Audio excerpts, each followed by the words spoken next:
Logan Paul has exceeded all expectations as an in-ring performer, a featured big match darling who brings his internet celebrity shock jockery to new levels on the WWE stage, wrestling exclusively in premium live events over the past few years. He's become this featured performer in just 8 matches. How on earth did it happen? How did a once controversial social media figure become one of the most reliable big match performers in WWE recently? It's Sportskeeda Wrestling. I'm Kevin. Get into the comments below and let us know what you think. It seems like each performance, fans continue to praise Logan Paul when he comes out there as someone who's still relatively very new to pro wrestling. Once again, 8 matches, and accept him as someone who can deliver. Yeah, he's not someone who basically has to earn his stripes like other people, but he's someone who still, when he gets that time, delivers with some of the top level stars in WWE. It's interesting, a contradiction when you think of how much flack Logan Paul has gotten over the last couple of years while getting a polar opposite response from wrestling fans.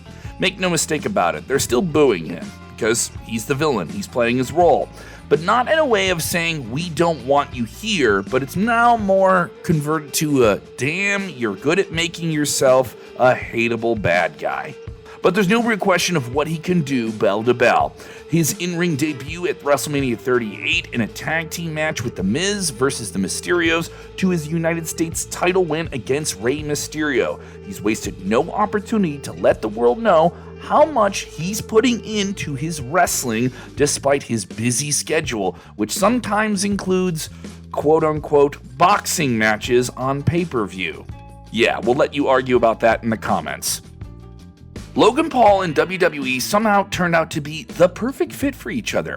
While he ventured into boxing and still does it on occasion, he realized that his brother Jake Paul, also another social media star, is probably a lot better at it than him, while he's much better at being an entertainer, a pro wrestler. WWE presented the perfect opportunity for him to take his career to the next level, following successful ventures on Vine and YouTube and numerous other media things. For him, it is using the enormous fan base and social media machine of WWE to increase his market value, which is already formidable, while for WWE, it was a chance to use his hot social media stardom as a prime starter to get more buzz for their events, get fresh eyeballs on their superstars. And boy, have they succeeded. Have you noticed how almost every Logan Paul match so far has featured some type of viral moment, almost like that was the plan, and wow, a plan has really come together. Whether it was holding a phone in his hand while jumping and hitting an elbow drop on the commentary at Crown Jewel, a clash of bodies mid-air with Ricochet at the Royal Rumble, or a giant-sized prime bottle with KSI in WrestleMania 39. Yeah, that match with Rollins was nuts.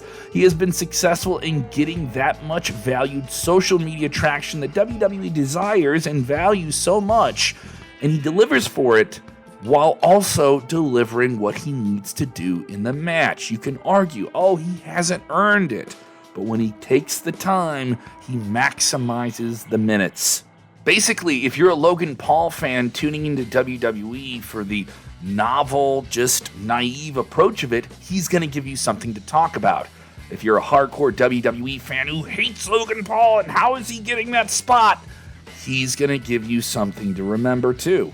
Bad Bunny, superstar of music, a huge wrestling fan, had one of the best celebrity performances in WrestleMania history at WrestleMania 37, up there with the likes of Mike Tyson, who never really had a full-blown match, and many others. But, Bad Bunny took to it and had a really, really strong tag team match. But it's arguable to say that Logan Paul has quickly overseeded him in terms of celebrities who get in the ring and have wrestling matches. In terms of his training, he has had access to the very best minds in professional wrestling. WWE has taken this on as a special project, and the very best minds have contributed to him being the type of performer that he is, including Shawn Michaels, who's usually busy running all of NXT nowadays. Whether you like it or not, Logan Paul is not a guy you're going to see on Tuesday nights. No, you're going to see him wrestling exclusively on Peacock simply because he's so popular. On the Impulsive podcast of Logan Paul, Shawn Michaels told him that he didn't hesitate for a second to train him because he could see that Logan Paul understood the art of pro wrestling and appreciated what it did. Logan knows how to get reaction. Wrestling is all about getting reactions. Plus, Logan Paul has a background in legitimate freestyle mat wrestling before he ever got even into pro boxing. Michaels went into even more detail on the Sam Roberts podcast when he summed up why he thinks Logan Paul is a good fit in the ring. He's just got such a real drive. He understands, he's a bright kid, he understands that I'm an outsider, they're going to take me this way, I've got no problem earning my stripes. The best way I could do that is to be good at this. I will give it the time and the effort. He went on to argue that Logan Paul didn't need to be involved in wrestling, but has a great deal of respect for it, which helps his cause. But it wasn't only Michaels who trained him. PWI Insider reports that Drew Gulak and Shane Helms, aka Hurricane, also contributed to his preparation for his crown jewel match against Roman Reigns. By the way, that was going to be his third match. That's right, headlining a stadium show against the biggest star in the business of his generation for the biggest prize in the industry.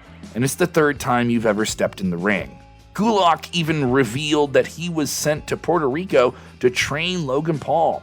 He made it clear that he wasn't going to take it easy and that Logan Paul needed to step it up, something he did in a big way. Drew McIntyre, a former WWE champion, was one superstar who summed up Logan Paul's success in WWE perfectly. He admitted that he hardly knew anything about him beyond his name popping up in the media time and again. In an interview with TMZ Sports, Drew said that Logan's willingness to take risks that even experienced veterans like himself might not do set him apart. He brought an incredible work ethic. He was willing to take risks that even I'm not willing to do, but he's been willing to do it with a camera in his hand so he can take a selfie the whole time as he's jumping off the top rope to the outside through a table. He's an absolute maniac. McIntyre also mentioned that Logan Paul has a charisma about him that other wrestlers take years to find or never had at all. And that's truly something that you can see on the surface. Logan Paul knows how to be on camera, knows how to captivate an audience with a wink, a smile, and a grin. And that personality shines through in his performances. He's not too worried about what's the next move I'm going to do, while also doing all of the character elements you need move to move. He added that his unwavering self-belief made him realize that Logan Paul is confident in who he is. And he also mentioned that he'd chop Logan Paul to pieces if they were in the ring together. Typical Drew, protect your spot, brother. Speaking of chops, even Gunther, one of the most dominant wrestlers today, said that he was impressed at Logan Paul's risk-taking ability. On his 6 Feet Under YouTube channel, The Undertaker, yes, one of the most respected men in the business, admitted that it's not easy to have that caliber of matches so quickly into being a pro wrestler. He said that the only area where Logan Paul is lacking is the storytelling department, which he's probably going to get good at with a few more matches under his belt. X-Pac, speaking to TMZ, listed out 5 things that set Logan Paul apart from everybody else. He's a natural, man. Huge future. A lot of people can be great athletes like him, but he has like an aptitude for this, man. His timing is really good. He grasps the psychology of a match. But the most controversial thing that X-Pac said was that Logan Paul was WWE champion material. Yeah. This isn't a Legends Praise Logan Paul video, but simple words expressed like this publicly by Hall of Famers is why all the boo birds still chirping about Logan Paul can just calm down. 8 matches into his career as a celebrity in the wrestling world, he's getting it. He's taking it and advancing as he does it. For some, he has already done enough to transcend the label of a celebrity wrestler. But it really depends on who you ask. Is he a special guest celebrity when he's wrestling in 4 premium live event matches a year on average? Or is he like just a featured performer? Labels aside, that's up to you. You can say whatever you want, and WWE will market him however they choose.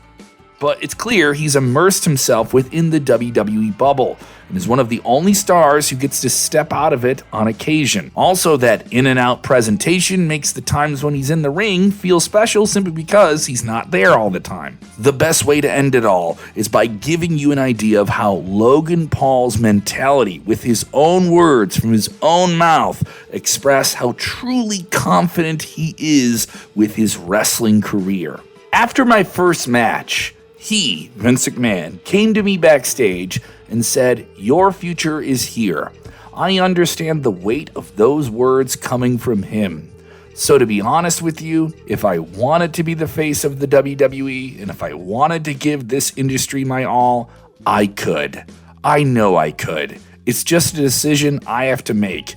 It's a flip I have to switch. What the future holds for Logan Paul within the WWE is yet to be seen, but don't be surprised if he holds a world title someday, whether you like it or not.